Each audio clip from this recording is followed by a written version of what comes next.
Iya, kosmik.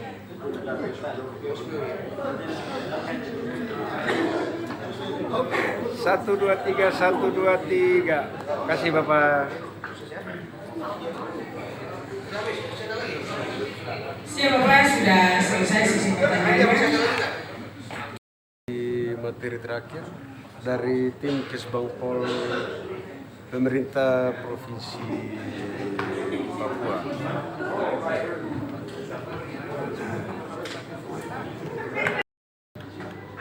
Materi terakhir kita bersama tim Kesbangpol pemerintah Provinsi Papua. Ini materi terakhir kita ya, bersama tim Kesbangpol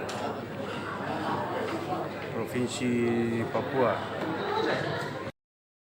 Ini materi terakhir dari tim Kesbangpol. Bapak Octavianus Disanda, SH, MH, beliau punya jabatan Kabid Kosbang dan karakter bangsa pada Kesbangpol Provinsi Papua. Sore hari ini Bapak akan memberikan kami materi terkait wawasan kebangsaan dan beliau akan silakan.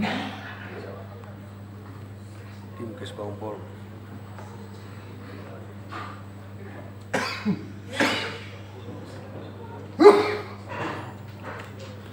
Terima kasih saudara moderator yang sudah saya kesempatan. Baik Bapak Ibu, saya pikir saya punya materi ini jatuh di jam-jam yang saya juga harus menyesuaikan dengan Bapak Ibu dong, karena sudah dari pagi, siang sampai sore. Itu pun juga nanti Bapak Ibu mungkin dalam sampai materi ini mungkin sudah tidak fokus karena ya ini terlepas kita manusia punya keterbatasan fisik ya. Saya pikir saya berusaha akan bawa materi ini tidak ngebut, tapi saya berupaya supaya bisa cepat selesai karena ini materi terakhir ya. Ya, untuk itu saya akan bawa Pemahaman wawasan kebangsaan ya, sebagai waktu yang sudah ditentukan ya. upaya Jadi saya akan berusaha bagaimana saya mengemas negara materi ini Kesatuan supaya Republik Bapak Ibu Indonesia. bisa terima dan juga waktunya tidak terlalu lama, 1 jam ya. Baik, saya izin berdiri ya, Bapak Ibu ya. Oke. Jadi kalau status OAV itu saya masuk di status apa ya? Kalau lain di kurang. Kategori 3 ya? KW3 ya? Istilahnya Lampir Palahin Besar Papua loh. Iya. Jadi saya sudah termasuk anak tanah di situ. Betul loh? Oke. Agama saya Kristen Protestan. Saya tinggal di Kompleks Rumah Murah di Kota Raja. Jadi kenapa dikasih nama Rumah Murah? Dulu rumah ini itu harganya 74.000. Cicilannya tiap bulan 7.000 rupiah di Rumah Murah ini. Tapi kalau sekarang Bapak cek tanah di Kota Raja, kira-kira 1 meter sudah berapa? Bukan murah lagi, tapi tetap dia penyandang kompleks Rumah Murah karena dulu rumahnya ini murah. Jadi cicilannya tiap bulan itu cuma 7.000. Jadi dikasih nama kompleks Rumah Murah. Saya dulu tinggal di Puskesmas, bapak saya dulu tentara. Kemudian ketika bapak saya pensiun, itu waktu itu zamannya Abu Zainal. Jadi Pak Abu Zainal berpikir, aduh ini saya punya anak buah kalau pensiun keluar dari rumah dinas. Mereka jauh-jauh datang dari daerahnya masing-masing tugas di Papua, sini di Renjaya kan. Tidak ada rumah. Ya terpaksa dia bikin kebijakan dia bangun rumah murah ini. Jadi makanya kami dari Puskesmas, saya dulu tinggal di Puskesmas di Kota Raja, kami pindah ke Rumah Murah di Kota Raja dalam, ke dalam lagi. Waktu itu masih hutan belantara di sini. Tapi sekarang kan sudah, Bapak Ibu bisa lihat tuh, Kota Raja kan perkembangannya sudah sangat besar. Oke, status saya K2, kemudian jabatan saya Kepala Bidang Wasbang dan Karakter Bangsa di Badan Kesbangpol Provinsi Papua. Oke, kita lanjut. Ya, kita berbicara wawasan kebangsaan ini ada 3 dasar hukum. Yang pertama Undang-Undang Dasar 1945, kemudian yang kedua Undang-Undang Nomor 3 Tahun 2022 tentang Pertahanan Negara, dan yang ketiga adalah Peraturan Menteri Dalam Negeri Nomor 71 Tahun 2012 tentang Pedoman Pendidikan Wawasan Kebangsaan. Oke, kita lanjut. Nah, sebelum berbicara masalah wawasan kebangsaan, kita harus tahu kita punya kondisi negara.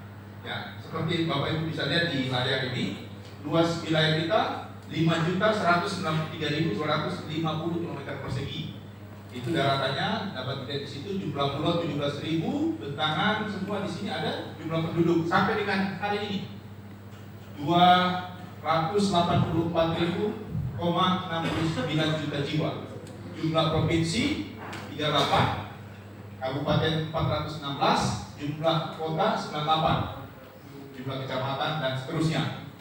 Dari 38 provinsi ini terdapat 9 provinsi yang menjadikan status berbeda dengan memiliki otonomi khusus, yakni Aceh, DKI Jakarta, Daerah Istimewa Yogyakarta, Papua, Papua Barat, Papua Selatan, Papua Pegunungan, Papua Tengah, dan Papua Barat Daya. Nah, ini saya mau jelaskan ini. Khusus untuk Aceh dan Papua, pemberlakuan otonomi khusus kan sudah jelas, ya toh? Karena ada tuntutan di situ. Tuntutan apa? Ya, itu tuntutan, kita bicara realita atau tuntutan merdeka. Karena apa? Dua provinsi ini dikenal dengan etnis sumber daya alam yang melimpah, khususnya tambang dan mineral.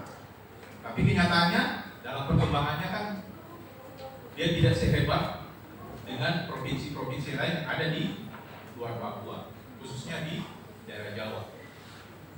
Jadi statusnya diberikan otonomi khusus pada Aceh dan Papua untuk meredam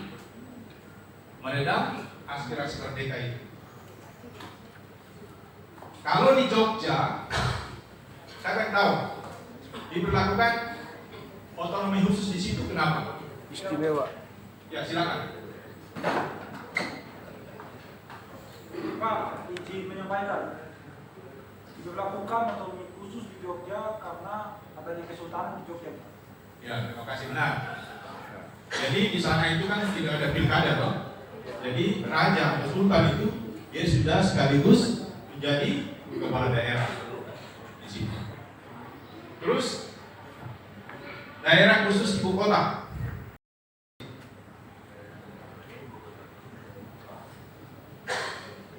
Ya, dia statusnya sebagai ibu kota daerah. Dan wali kotanya kan tidak dipilih kan? Langsung ditunjuk oleh gubernur. Jadi itu keistimewaan daerah khusus ibu kota. Jadi beda dengan Papua ya. Papua dengan Aceh. Kalau Papua dan Aceh itu kan pemberlakuan otonomi khusus itu kan berdasarkan peristiwa-peristiwa yang terjadi, tuntutan masyarakat. Sehingga untuk mengejar ketertinggalan itu diberlakukanlah otonomi khusus supaya kedua provinsi ini bisa bersaing dengan daerah-daerah lain di Indonesia. Oke, kita lanjut. Nah, ini kita kalau bicara masalah wawasan kebangsaan, kita akan berbicara juga tentang konsep terbentuknya negara. Oke. Sebelum terjadinya negara, itu manusia itu berkumpul dalam makhluk sosial. Dia berkumpul dalam satu kelompok. Kemudian hidup berkelompok dan menempati suatu wilayah. Kemudian dalam memenuhi kebutuhan hidupnya, dia di situ nanti akan berusaha. Ya, dia akan berusaha di situ, misalnya bercocok tanam, beternak, berburu dan lain sebagainya. Kemudian dalam kelompok itu juga harus ada keamanan yang menjamin kehidupan dalam kelompok itu. Kemudian juga yang berikut adalah keberlanjutan keturunan. Nah, ketika sudah ada semua itu, maka mereka membentuk lagi aturan tidak tertulis yang untuk mengatur kehidupan kelompok itu. Nah, setelah dibuat aturan, mereka juga menunjuk pemimpin mereka. Nah, ketika sudah ada pemimpin di situ, itu disebut pemerintahan sederhana. Lanjut, kemudian kelompok ini makin berkembang, makin besar. Kemudian dia lanjut terbentuklah menjadi suatu negara. Oke, lanjut.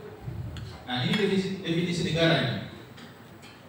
Kelompok sosial yang menduduki wilayah atau daerah tertentu yang diorganisasi di bawah lembaga politik dan pemerintah yang efektif, mempunyai kesatuan politik, berdaulat sehingga berhak menentukan tujuan nasionalnya. Nah, dalam negara itu harus ada apa? Unsur-unsur apa yang harus dipenuhi? Pertama di situ harus ada rakyat. rakyat yang bersatu. Kemudian yang kedua adalah wilayah yang permanen. Kemudian yang ketiga adalah pemerintahan yang berdaulat, yang diakui oleh rakyatnya sendiri, tetapi juga oleh dunia internasional. Oke, saya pikir ini kita lewati ya. Oke, lanjut. Nah, bentuk negara di dunia ini kita mengenal bentuk negara yang saya catat di sini cuma dua, sebenarnya ada tiga. Yang tiga itu negara kesatuan kesepakatan. Nah, yang pertama itu negara kesatuan atau unitarisme. Negara yang merdeka dan berdaulat di mana seluruh negara yang berkuasa hanya ada satu pemerintah pusat. Yaitu mengenal dua sistem ya, sistem sentralisasi atau kekuasaan dan wewenang pemerintah pusat. Dan yang kedua adalah sistem desentralisasi atau penyerahan kekuasaan dan wewenang dari pemerintah pusat kepada pemerintah daerah. Kemudian yang kedua adalah negara serikat atau federal, negara yang merupakan gabungan dari beberapa negara bagian. Kita juga Indonesia pernah menganut negara federal, negara bagian. Kalau kita lihat kita punya sejarah, kita berbicara masalah sejarah tadi. Jadi Indonesia juga pernah Republik Indonesia Serikat, RIS, ya tahun 48 nih, kalau saya tidak salah. Oke, lanjut. Nah, ini penerapan teori bangsa dan negara di Indonesia ini. Oke, saya pikir kita lanjut saja. Nah, ciri suatu bangsa adalah yang pertama memiliki karakter perangai yang sama. Kemudian juga memiliki sejarah hidup yang sama. Kemudian memiliki cita-cita bersama yang menjadi satu kesatuan. Kemudian memiliki adat, budaya, kebiasaan yang sama sebagai akibat pengamalan hidup bersama. Lanjut. Nah, ini pengertian wawasan kebangsaan. Kita masuk dalam wawasan kebangsaan. Nah, wawasan kebangsaan itu adalah apa? Cara pandang bangsa Indonesia terhadap diri dan lingkungannya yang mengutamakan persatuan dan kesatuan wilayah dalam kehidupan berbangsa dan bernegara. Konsep ini meliputi pemahaman mendalam tentang identitas nasional, sejarah, budaya, serta nilai-nilai Pancasila dan Undang-Undang Dasar 1945 dengan tujuan untuk mencapai cita-cita nasional. Lanjut. Nah, ini penerapan konsep wawasan kebangsaan ada dua. Yang pertama itu adalah aspek moral. Aspek moral itu adanya komitmen untuk menjaga eksistensi dan meningkatkan kualitas negara. Ini memang harus diperlukan dalam diri setiap warga negara. Aspek moral ini. Jadi adanya komitmen untuk menjaga eksistensi dan meningkatkan kualitas negara. Kemudian aspek intelektual. Adanya pengetahuan yang memadai untuk menghadapi berbagai tantangan dengan berbagai potensi yang dimiliki. Kita lanjut. Nah, ini sejarah lahirnya wawasan kebangsaan Indonesia. Itu terjadi pada peristiwa Sumpah Pemuda tanggal 28 Oktober 1928, di mana sekelompok pemuda berkumpul. Mereka mempunyai nasib yang sama, kemudian mereka sepakat untuk membentuk satu negara, ya, untuk yang telah menindas mereka selama puluhan tahun. Nah, ini bukan karena etik, tetapi karena pemahaman sejarah ditindas oleh penjajah, kemudian didukung ideologi nasionalisme. Oke, kita lanjut. Nah, ini makna wawasan kebangsaan. Nah, wawasan kebangsaan itu dimaknai dalam hidup kita. Yang pertama adalah mengutamakan persatuan dan kesatuan. Nah, ini Bapak Ibu, ini poin ini, mengutamakan persatuan dan kesatuan ini. Kalau kita lihat kondisi negara kita saat ini, ya toh, seolah-olah kita punya persatuan dan kesatuan sudah semakin luntur. Bapak Ibu boleh lihat peristiwa.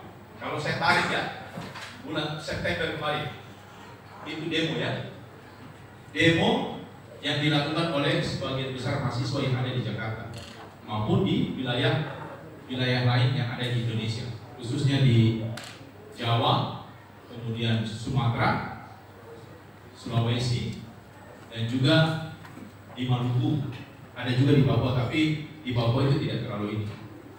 Nah, kenapa terjadi demikian Bapak Ibu? Ya. Mahasiswa kemarin mereka demo karena apa? Ya, iya, karena perilaku anggota DPR ya, Pertama, di saat situasi bangsa yang sudah susah, mereka menuntut mereka punya kenaikan gaji. Ya, jangan. Ya, toh.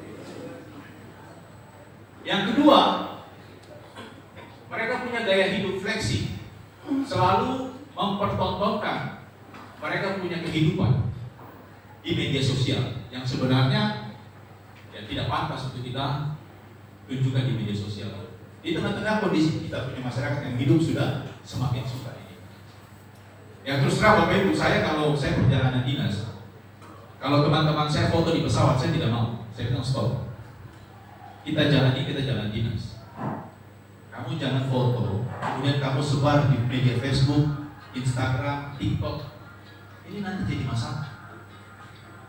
Saya kalau teman-teman saya foto di pesawat, biasanya teman-teman foto, toh. Saya tidak mau. Saya bilang jangan, aku hapus. Aku foto sini, oke. Kalau saya tidak. Karena saya punya prinsip bahwa saya jalan dinas, bukan saya pura-pura. Ya kalau kita pertontonkan itu di depan masyarakat kan menilai, ini dia jalan-jalan terus, kemarin di sini, sekarang di sini.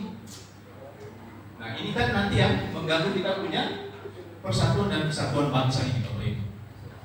Nah ini yang harus kita sadari sebagai warga negara dalam memahami wawasan kebangsaan.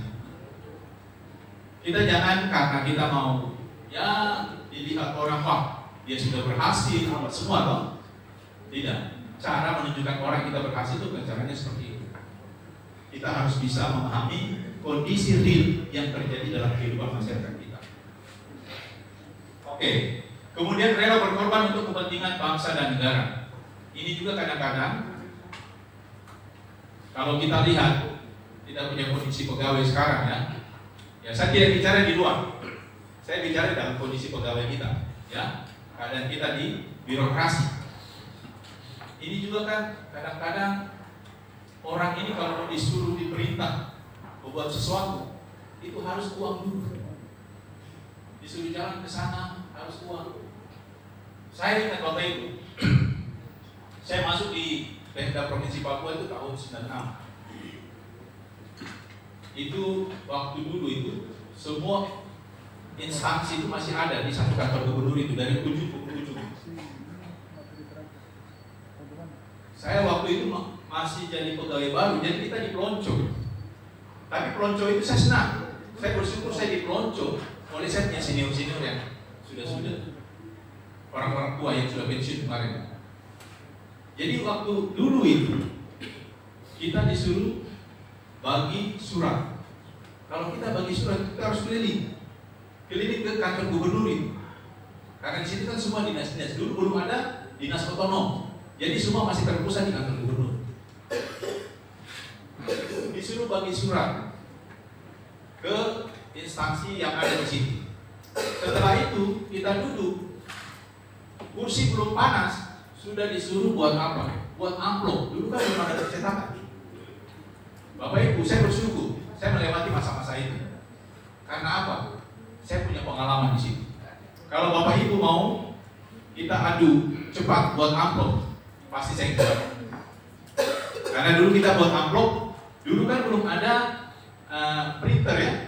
Kita masih pakai stensil. Jadi kertas-kertas stensil yang sudah tidak dipakai itu kita tidak buat. Memang dulu penghematan itu yang dilakukan betul-betul penghematan. Jadi kita kumpul itu, kemudian kita buat amplop di sini. Kita lem apa semua, kita bikin mal dulu, baru kita susun toh. Lalu dia lem satu kali lipat selesai. Jadi dulu kita kerja itu, dulu uangnya kan belum ada TPP dulu ya. Tidak ada ya Ibu ya, tidak ada TPP dulu. Tapi kita dulu punya kinerja, ya kita tunjukkan kepada pimpinan kita. Dulu kalau saya ingat itu dulu uang lembur itu masih Rp700 kan? Kita dulu mengenal istilah uang lembur. Jadi uang lembur itu dibagi pada saat akhir tahun. Tapi kita kerja, walaupun cuma sedikit, tapi kita tunjukkan kita punya kinerja. Jadi rela berkorban demi bangsa dan negara. Nah dulu Di saat kita susah, ya masih gaji kecil. Tapi dulu kita masih bawa pulang. Kalau Lebaran, Natalan, kita masih bawa pulang itu apa? Coca-Cola, tepung, mentega, kita masih bawa pulang. Sekarang ada tidak? Tidak ada, toh? Nah, itu. Saya juga sampai sekarang masih bingung. Di tengah kita punya keuangan sudah membaik, tapi kesejahteraan kita kok mati. Iya toh, Bapak Ibu toh? Itu terjadi loh. Kalau dulu Lebaran, orang yang merayakan Lebaran dapat bingkisan, kita dapat bingkisan. Kemudian Natal kita dapat bingkisan juga, yang Muslim juga dapat bingkisan. Jadi sama. Itu dulu. Jadi memang dulu kalau kita kerja itu memang betul-betul kerja. Jadi tidak ada istilah kita berpangku tangan, tidak. Karena dulu itu memang disiplin sekali. Dan itu juga saya rasakan Bapak Ibu, ini saya bagi pengalaman ya. Kita punya kondisi hubungan dengan antar sesama pegawai, sekarang juga sudah tidak ada.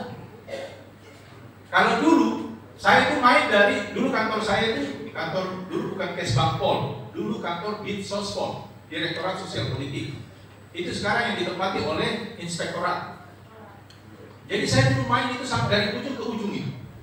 Jadi kita saling tegur sapa. Masuk di instansi lain sudah mau kemari dulu. Sudah ini sama bagi surat. Nah, sudah aku duduk sini dulu.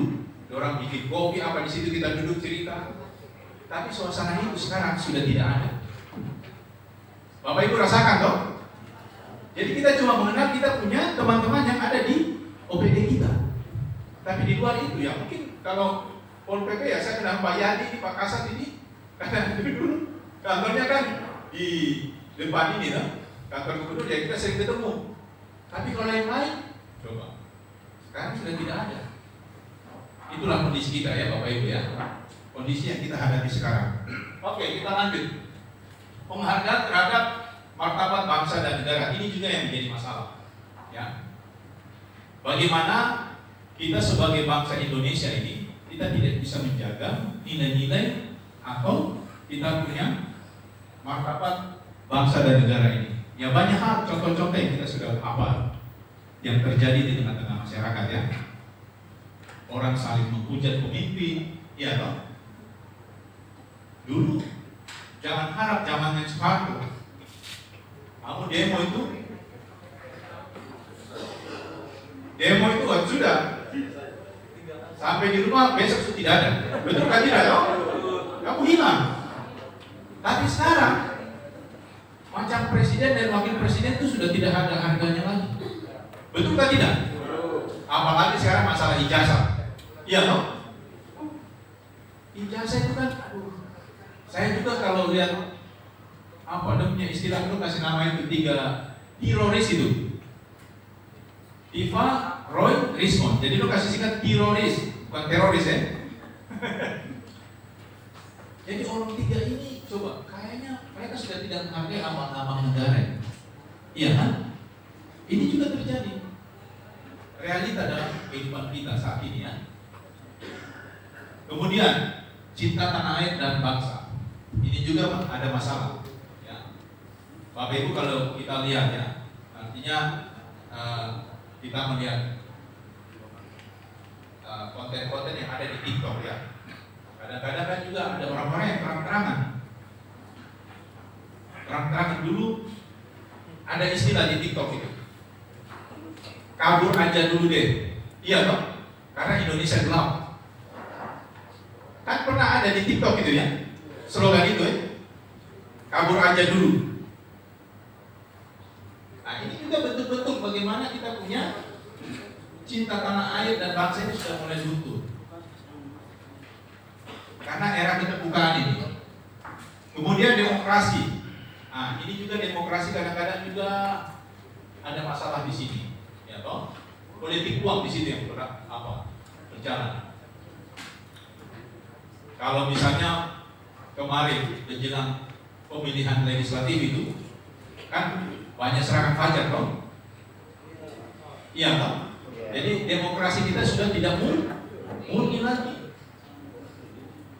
Makanya masyarakat itu kan ketika dia mau memilih, dia bilang, kok kasih saya berapa boleh? Wani piro loh. Istilahnya kan begitu loh. Kasih saya berapa? Tapi Bapak Ibu, saya mau katakan ini. Justru karena kita punya perilaku seperti itu, demokrasi ini sudah tidak murni. Kita panen hasilnya saat ini. Yang tadi saya bilang di ujung tadi, di awal, anggota DPR, dia mana ketika dia sudah duduk, mana dia mau bikin kita? Iya loh. Karena apa? Dia bilang, saya sudah bayar Anda loh. Tinggal sekarang saya duduk di sini, saya mau kembalikan saya punya modal yang sudah saya keluarkan. Jadi ini juga kita punya demokrasi juga sudah mulai rusak. Karena apa? Karena politik uang tadi. Oke, kita lanjut. Kesejahteraan sosial ini juga terjadi, Bapak Ibu. Ini waktu saya lihat kemarin yang di Begal ya. Kayaknya ibu guru kayaknya. Ibu guru dia di Begal. Ketika dia sudah menderita, ada mobil lewat, dia minta tolong mobil itu lanjut. Iya toh? Terjadi Bapak Ibu. Ini kita punya betul ini ya. Yang kita bicara ini kan masalah-masalah yang nyata di depan kita. Orang sudah tidak peduli lagi terhadap penderitaan orang lain. Rasa kesetiakawanan sosialnya itu sudah hilang. Saya tidak tahu kenapa itu. Kemudian yang berikut, Bhinneka Tunggal Ika. Nah ini sekarang kita kan cuma slogan. Ini cuma slogan Bhinneka Tunggal Ika. Tapi sebenarnya kita punya Bhinneka Tunggal Ika juga ini ada bermasalah. Ada ibadah-ibadah yang berlangsung. Ada kelompok-kelompok tertentu dalam masyarakat menolak. Iya toh? Kita juga terbelah. Iya toh? Ketika perang yang terjadi di Timur Tengah. Saya bersyukur kemarin Israel tidak masuk Piala Dunia. Kalau Israel masuk Piala Dunia, tetap di Papua ini bendera semuanya. Betul kan tidak toh? Iya. Ini saya tidak bisa pungkiri, kita tidak bisa pungkiri. Orang kasih naik bendera Palestina di sana, kita kasih naik bendera Israel di sini. Dan untung Israel tidak masuk Piala Dunia. Kalau masuk selesai sudah. Mungkin Belanda itu kurang populer ya. Belanda, Jerman, Brasil, Argentina mungkin kurang populer. Yang lebih populer itu bendera Israel ya. Ya memang wajar, kita di Papua kan mayoritas Kristen. Kalau kita berbicara masalah Alkitab ya, kita punya kiblat kan mengacu ke bangsa Israel kan. Seperti itu. Sama juga dengan saudara-saudara kita lain. Tapi itu semua jangan kita jadikan sebagai perpecahan. Kita harus dengan perbedaan itu makin merekatkan kita punya persaudaraan. Ya toh? Ini kan sudah terjadi sejak ribuan tahun yang lalu. Kita hidup saling berdampingan, kita punya nenek moyang hidup saling berdampingan satu sama lain. Oke, itu makna wasbang. Kemudian pada hakikatnya dilandasi oleh Pancasila sebagai falsafah dan pandangan hidup bangsa Indonesia. Sudah jelas ya Pancasila. Kemudian perlu dipahami sebagai jati diri bangsa dan dipahami secara mendalam falsafah Pancasila dan dijadikan pedoman dalam bertingkah laku. Nah, setelah kita melewati ini semua, maka terbentuk karakter bangsa. Ini saya mencerita sedikit dengan Pancasila ya. Kalau dulu, Bapak Ibu, masa-masa SMA tahun 90-an masih ada ya, masih banyak di sini ya. 80-an, 90-an ada ya. Kalau dulu, jangan coba-coba itu ada 3 mata pelajaran dan jangan sampai merah. Itu dulu ya. Ini yang saya alami. Saya tidak tahu Bapak Ibu ya. Yang pertama itu PMP, Pendidikan Orang Pancasila. Kemudian Bahasa Indonesia. Kemudian yang ketiga agama. 3 mata pelajaran dan sampai merah. Kalau merah tetap. Mohon maaf kalau tidak naik kelas. Iya dong? Betul tidak? Betul. Tapi sekarang yang orang utamakan apa? Bidang eksakta. Matematika, fisika, kimia. Bapak Ibu coba lihat sekarang. Anak-anak dipukul, dia lapor ke orang tua datang, angkat guru di sekolah. Malah lebih parah lagi di Sukabumi kemarin, yang viral. Kepala sekolah ditampilin, ada siswa yang kedapatan merokok. Dia tampil lagi. Dan saya bilang penilaian hukuman itu kalau menurut saya itu wajar. Iya. Karena apa? Kalau siswa itu sudah belajar merokok dengan minuman minuman keras itu pintu masuk narkoba. Betul tidak? Iya.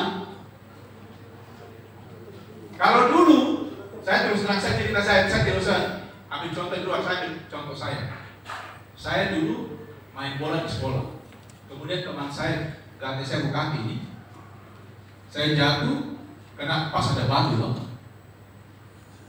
Jatuh kena batu di sini. Pijar di sini. Saya tidak berani lapor kalau saya punya bapak.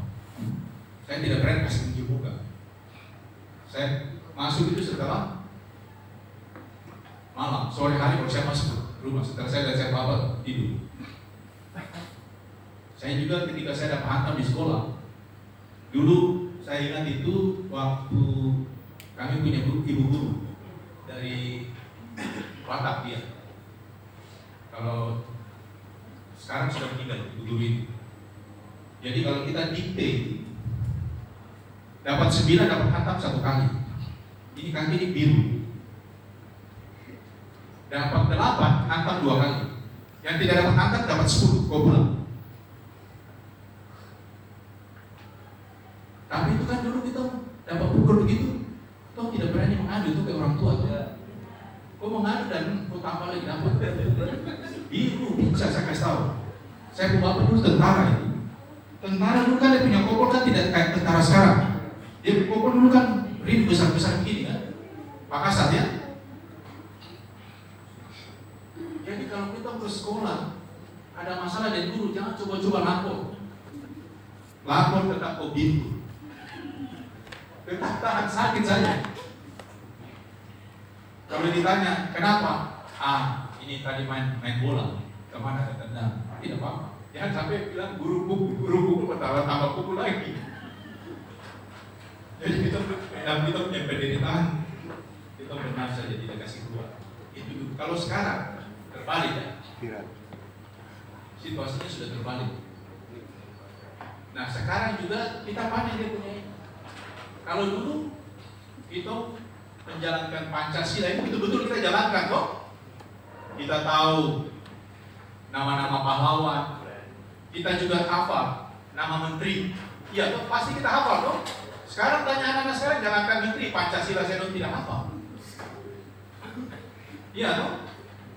Ini ada nilai-nilai yang sudah luntur dalam kehidupan kita punya bangsa dan negara kita.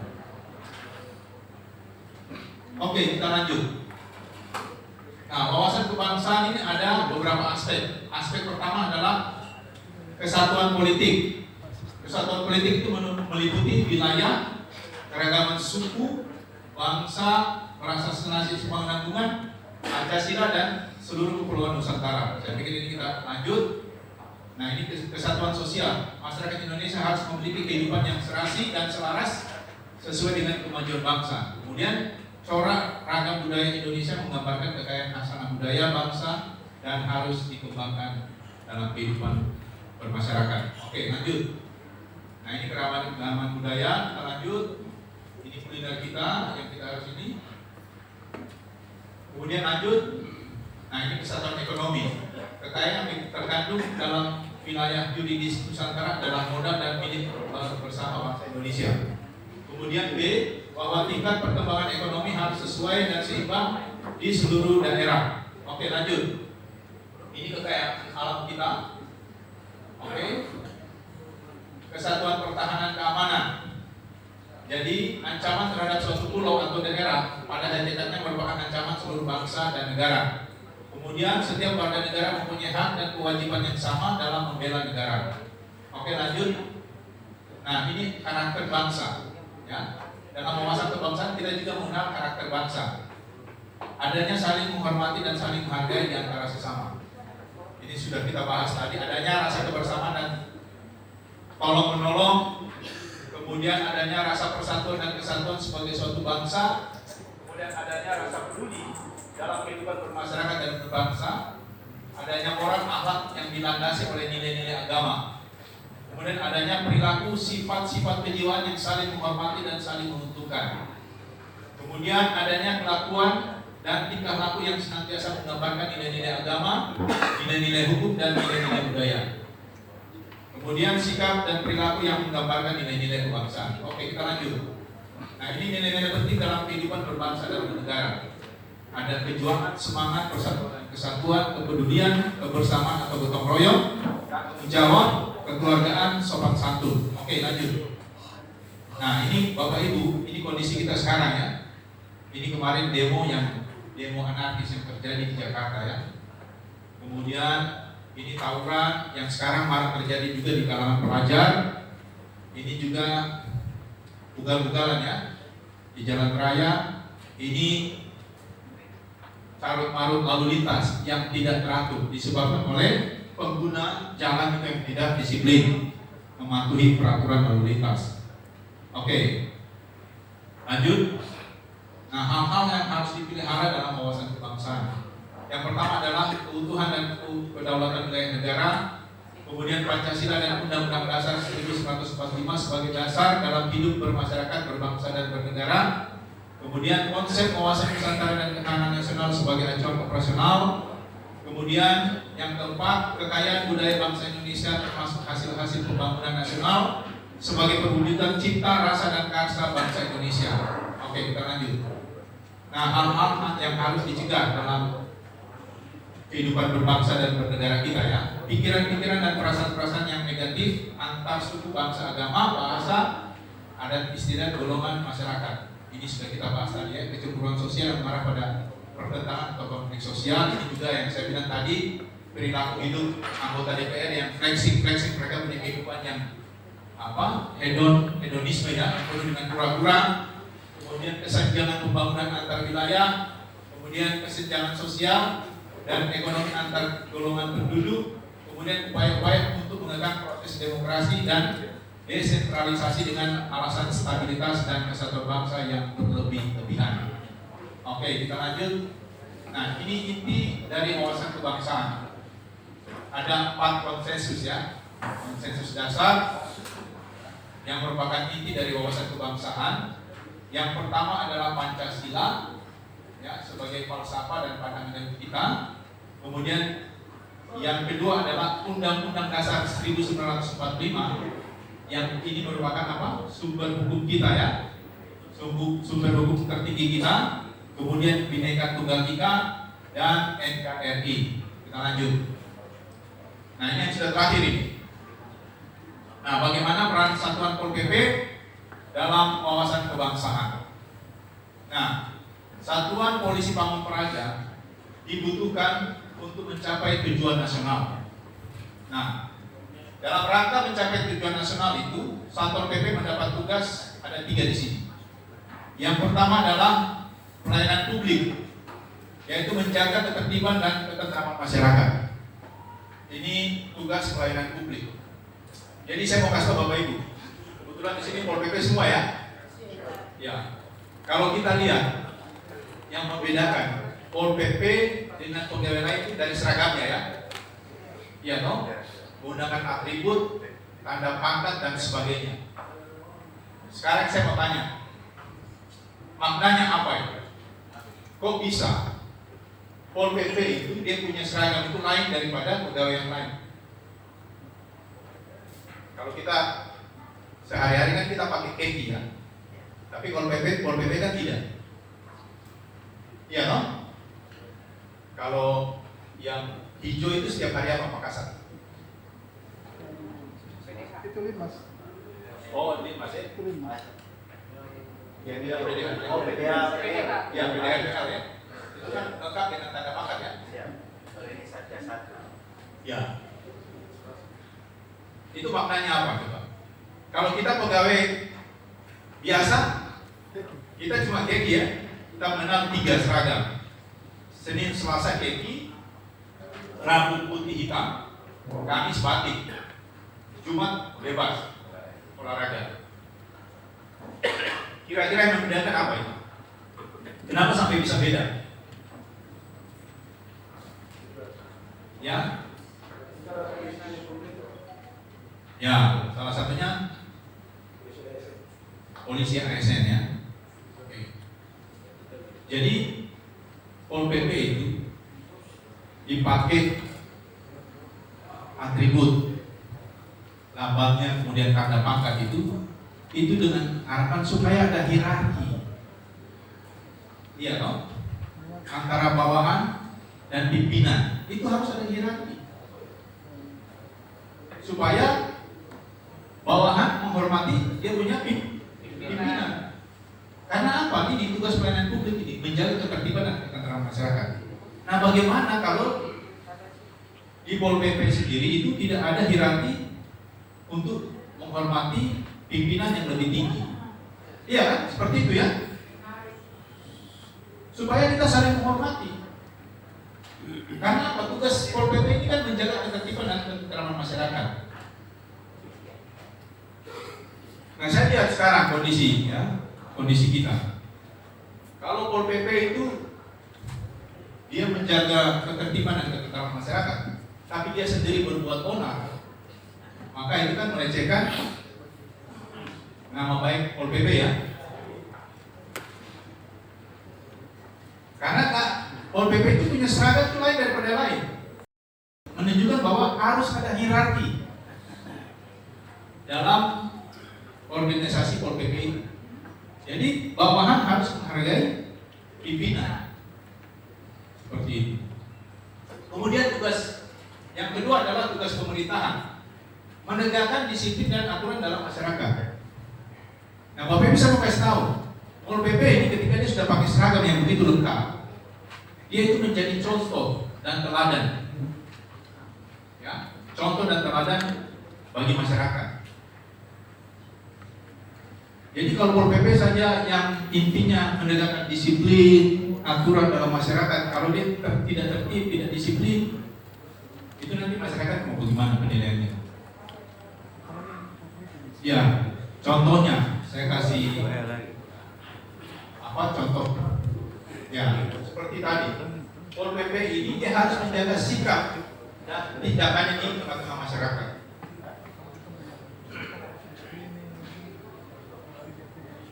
Kalau di bawah itu Pak Kasat, di bawah itu parkiran itu Pol PP semua ya? Bukan? Iya, Satpol PP sama damkar. Iya. Karena saya punya ruangan itu dekat di sini, biasanya di situ ribut sekali di bawah. Ribut sekali. Nah, kadang-kadang kan teman-teman bilang ini, aduh ini di bawah ini ada Pol PP kok orang ribut kasih dia. Kan harus ditegur toh. Karena ini kan kita kantor. Jadi yang menjaga wibawa daripada kantor gubernur itu adalah Pol PP. Kalau Pol PP saja tidak menjaga wibawa, ya jangan salahkan pegawai yang lain. Ini satu kejadian ya. Ini terjadi. Ini juga yang pelakunya ini adalah kami punya pegawai Kesbangpol. Jadi ada ibu satu, dia melapor ke saya. Dia bilang, Pak Kabit, saya mau lapor, Pak Kabit punya anak buah itu kemarin dalam keadaan mabuk berat, dia melecehkan saya secara verbal. Padahal di situ dia punya teman-teman kumpul banyak, dia panggil saya, dia suruh saya, ada kata-kata yang dia sampaikan kepada saya yang tidak pada tempatnya. Jadi saya dianggap ini seperti perempuan orang. Nah, ini yang saya mau bilang kepada kita, Pol PP, kalau misalnya ada kejadian seperti itu langsung ditertibkan, jangan dikasih biar. Karena di kantor gubernur sekarang ini kan banyak orang mabuk. Iya, toh Bapak Ibu. Iya. Kita boleh mabuk, saya juga dulu mabuk. Tapi mabuk itu kita mabuk di rumah, mau hancur di rumah. Kan kita datang ke kantor kan kita mau kerja loh. Kantor itu bukan tempat mabuk. Tapi yang terjadi sekarang di kantor gubernur itu, kalau sore-sore begini sudah ini, dia punya jam-jam ini. Itu banyak pelaku di situ, pemain di situ. Saya mau kasih tahu, memang ya karena mungkin kita dalam masa-masa transisi ya saat ini ya, belum ada pemimpin yang definitif. Tapi sekarang kan sudah ada pemimpin yang definitif. Ya, saya harap kita juga harus bisa menjaga beliau punya wibawa. Karena kalau kita tidak tertib, kita bikin keributan dengan gubernur. Yang di luar disoroti adalah gubernur dan wakil gubernur center. Karena apa? Mereka-mereka ini yang membawahi kita semua toh. Itu kemarin kan ada sempat pertengkarannya. Bulan berapa ya di Makassar ya? Sempat ada pertengkarannya, keributannya. Tapi untung saja ya saya akui Makassar bisa atasi masalah itu ya, sehingga tidak merembet ke luar, diselesaikan di dalam lingkungan. Nah ini Bapak Ibu pentingnya bagaimana kita bisa menjaga sikap kita sebagai seorang polisi Pamung Praja. Karena polisi Pamung Praja itu kan menegakkan disiplin ini. Iya toh? Menegakkan disiplin dan aturan dalam masyarakat. Bagaimana yang menegakkan disiplin aja tidak disiplin, bagaimana orang lain yang menertibkan toh? Logikanya kan begitu ya Bapak Ibu ya. Jadi mulai sekarang ya, kita harus berubah. Karena apa? Kita Pol PP ini menjadi garda terdepan dalam menegakkan disiplin. Ya toh, disiplin dan aturan. Supaya pegawai-pegawainya juga bisa lihat. Supaya pegawai-pegawainya juga kalau kita tidak dorong juga ini. Tapi kalau mau gimana? Pol PP dia pemabuk, kalau tidak pernah mabuk, waduh. Itu dia bilang maling teriak, maling. Seperti itu. Jadi sikap-sikap ini yang harus kita jaga dalam rangka kita menjalankan tugas negara ini. Iya toh? Seperti itu. Kemudian yang ketiga, tugas tertentu lainnya. Ya ini penanggulangan bencana alam dan non alam. Oke, jadi semua ini diarahkan dalam rangka meningkatkan kesejahteraan dan kemakmuran masyarakat yang kita layani. Jadi mungkin begitu saja dari saya ya. Saya pikir sekian materi yang saya sampaikan. Mungkin sudah sampai sejam ya. Oke, baik. Baik, terima kasih Pak Kadin Ya, tadi pemaparan yang materi sudah dari memberikan tim materi terakhir di sore hari ini. Provinsi Mungkin kita Papua. tidak masuk dalam sesi tanya jawab karena Pak Asrin Satu sudah ada jawab untuk beliau langsung menutup kegiatan di sore hari ini, sehingga izin Pak Kabid saya merangkum sebuah penjelasan dari beliau bahwa siapa peserta, kami kasih waktu untuk 2 peserta boleh menanyakan 2 pertanyaan saja. Kalau ada, silakan. di sesi tanya jawab terkait dengan materi kita hari ini. Saya sedikit tanggapi. Nama saya Sarles Saidi, asal Satpol Provinsi Papua. Izin saya sedikit tanggapi sedikit mengenai yang tadi Bapak jelaskan, langsung jelaskan mengenai kantor gubernur itu Satpol mabuk ya. Jadi saya mau jelaskan, bukan Satpol saja, pegawai di kantor gubernur semua mabuk. Saat tegur berapa kali Bapak uang itu ada berapa yang mabuk. Saya setiap hari ada di kantor gubernur.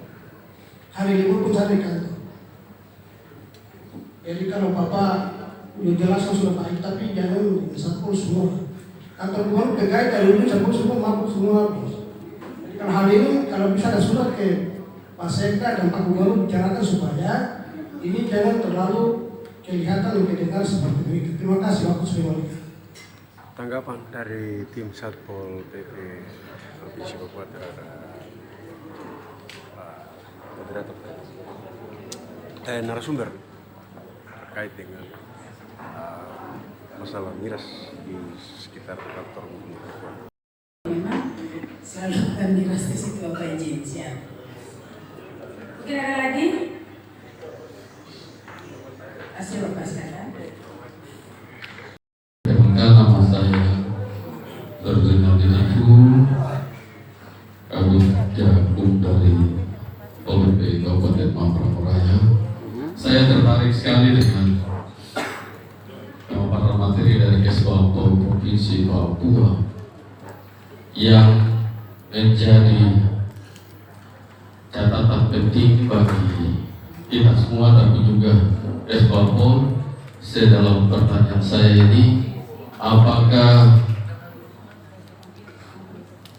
sekian waktu ini atau selama tahun ini berakhir ini Esbapol provinsi apa sudah buat semacam pelatihan atau pendidikan khusus tentang bagaimana pengembangan wawasan kebangsaan bagi polisi Pamung Praja baik tingkat provinsi sampai kabupaten kota. Akhir-akhir ini cinta akan bangsa dari kami baik hilang. Saya tidak tahu, mungkin karena kurikulum SMA di waktu ini kewirausahaan, PPKN, PP sudah mulai tidak diajar atau bagaimana. Mungkin saya mohon ke depan Esbapol mungkin ini bisa buat dia secara kontinu. So kita laksanakan tugas ini karena wawasan kebangsaan, cinta akan tanah air. Mungkin itu saja yang dapat saya sampaikan. Terima kasih waktu saya kembalikan. Tadi pertanyaan dari tim Membramo ya, terkait dengan cinta tanah air dan bangsa tadi sesuai materi. Dari Pak narasumber tadi bahwa Langsung dijawab oleh narasumber dari tim Esbapol Provinsi Papua. kaitkan dengan Satpol PP bahwa Satpol PP itu mempunyai tugas tanggapan dan pelayanan juga ada publik langsung bersama masukan. dengan masyarakat. Tentunya masyarakat ini mempunyai karakter yang sangat berbeda-beda sehingga Satpol PP dituntut tetap melaksanakan tugas pokok dan fungsi tetapi tetap mengedepankan cara-cara humanis dan tentunya kami juga dituntut untuk terus mempertahankan persatuan dan kesatuan bangsa dalam tugas melayani masyarakat publik, tetapi juga kami dituntut untuk terus menciptakan ketentraman dan ketertiban umum sesuai dengan apa yang menjadi tugas dari Satpol PP pada umumnya. Saya pikir itu saja Bapak Ibu, dan kita akan menutup materi di sore hari ini. Saya mengajak Bapak Ibu kita semua untuk memberikan aplaus yang meriah. Terima kasih Bapak. Bapak Ibu, kita langsung akan menutup acara di sore hari ini. Beliau Pak Asisten 1 sudah ada di tempat di lantai 1 sehingga saya mohon Demikian kita bisa materi terakhir kita bersama acara di sore dengan hari ini. Terima kasih. tim Esbapol Provinsi Papua. Tadi ada saran, masukan juga untuk materi kita yang terakhir ini. Dan dulu sehingga acara penutupan kegiatan di sore hari ini dapat Sudah dimulai. masuk di sesi terakhir untuk penutupan kegiatan, seluruh rangkaian kegiatan kita pada hari ini sambil menunggu kedatangan Bapak Asisten 1 Bidang Umum Bapak Yohanes Balilo yang akan menutup secara resmi kegiatan kita pada sore menjelang malam di Fox Hotel Jayapura.